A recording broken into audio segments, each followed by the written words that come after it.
Assalamualaikum warahmatullahi wabarakatuh. Perkenalkan, nama saya Naila Husnia dengan NIM C0E0240006 dari Fakultas Ekonomi Bisnis Prodi Keuangan Daerah di Universitas Jambi. Dengan dosen pengampu saya yaitu Pak Dr. Wirmi Eka Putra, SMSI, dan Miss Aninda Puji Ardila, MAK. Baiklah, di pertemuan hari ini saya ingin memaparkan materi perkuliahan yang berjudul, yang pertama itu ada timbulnya hutang pajak, penagihan pajak, hapusnya hutang pajak. Nah, jadi ada 3 materi ya di sini. Latar belakang dari 3 materi ini adalah pajak sebagai sumber utama pembiayaan bangunan nasional di Indonesia, menerapkan self-assessment system yang memberikan kepercayaan kepada wajib pajak untuk menghitung, menyetor, dan melaporkan sendiri kewajiban pajaknya. Namun, sistem ini menghadapi tantangan ketidakpatuhan yang menimbulkan hutang pajak akibat keterbatasan finansial, kompleksitas peraturan, dan hasil pemeriksaan pajak.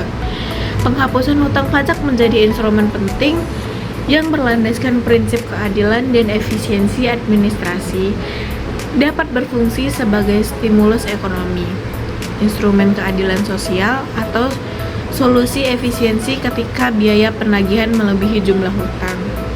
Keseimbangan antara penegakan hukum, keadilan, dan efisiensi administrasi menjadi kunci agar sistem perpajakan berkontribusi optimal terhadap pembangunan nasional yang berkelanjutan.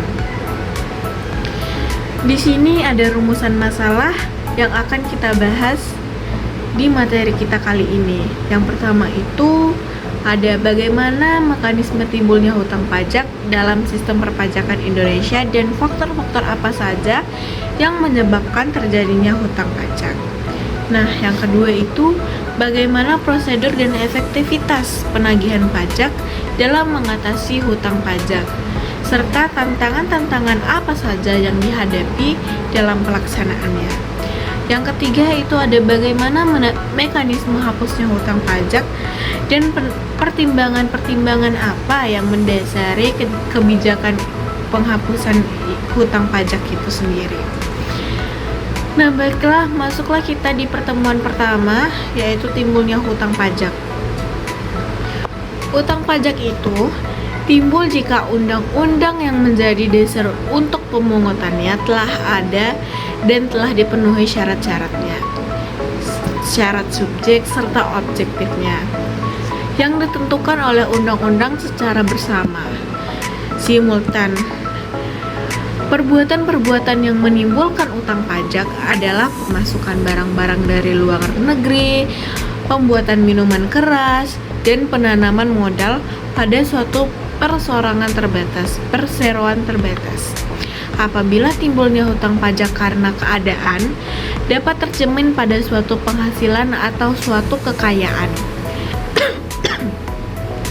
Pajak akan dikenakan sesuai keadaan ekonomis.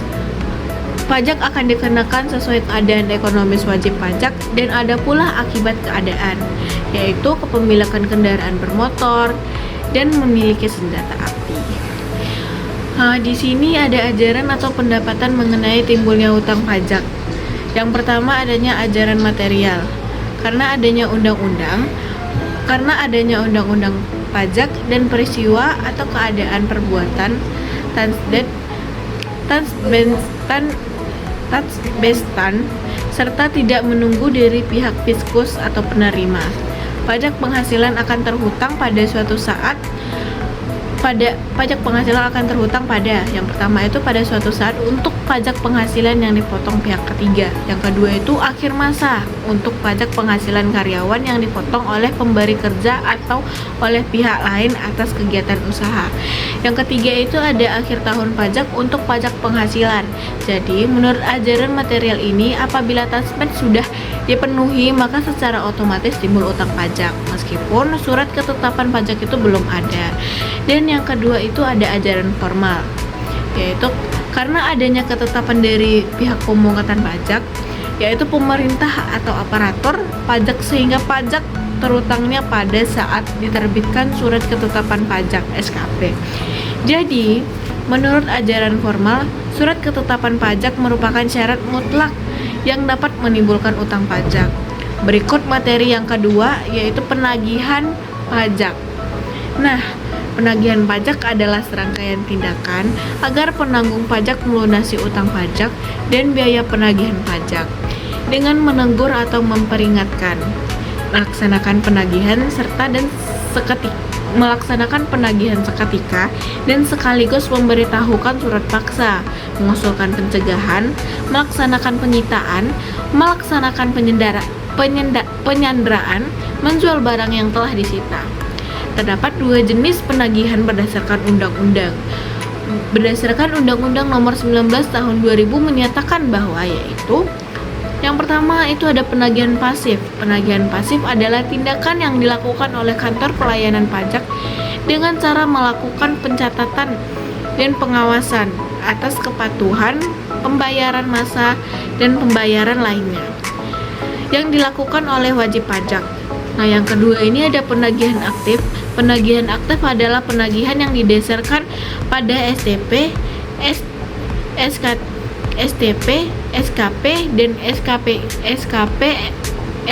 KPT. Fiskus dapat melakukan penagihan aktif persuasif di mana kantor pelayanan pajak menghimbau kepada wajib pajak agar dilakukan pembayaran pajak sebelum jatuh tempo. Nah, wajib pajak atau penanggung pajak berhak dalam penagihan pajak sebagai berikut, yaitu meminta jurusita pajak memperlihatkan kartu tanda pengenal jurusita pajak, menerima salinan surat paksa dan salinan berita acara penyitaan, menentukan urutan barang yang akan dilelang sebelum pelaksanaan lelang. Wajib pajak atau penanggung pajak diberi kesempatan terakhir untuk melunasi hutang pajak termasuk biaya penyitaan, iklan, dan biaya pembatalan lelang, dan melaporkan pelunasan tersebut kepada kepala kantor pelayanan pajak yang bersangkutan. Pajak yang bersangkutan lelang tidak dilaksanakan apabila wajib pajak melunasi hutang pajak dan biaya penagihan pajak sebelum pelaksanaan lelang. Nah, sampailah kita di materi terakhir, yaitu materi ketiga, yaitu hapusnya hutang pajak. Lahirnya utang pajak itu karena adanya undang-undang dan hapusnya juga karena undang-undang nih. Lantas, seperti apa undang-undang yang mengatur hapusnya utang pajak itu?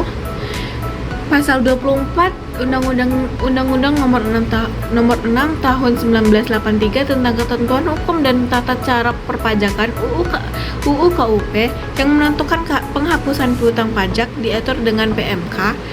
Dalam penyelesaian pasal disebutkan bahwa Menteri Keuangan mengatur tata cara penghapusan dan menentukan besarnya jumlah piutang pajak yang tidak dapat ditagih lagi, antara lain karena wajib pajak WP-nya telah meninggal dunia dan tidak mempunyai harta warisan atau kekayaan.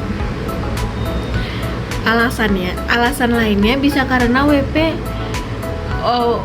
WP-nya ini tuh badan yang telah selesai proses validnya, atau WP yang tidak memenuhi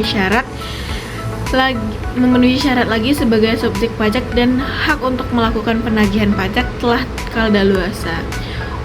Utang pajak dapat diruntut dari ketentuan pasal 1381 KUHP Perdata terlebih dahulu soal cara-cara hapusnya utang.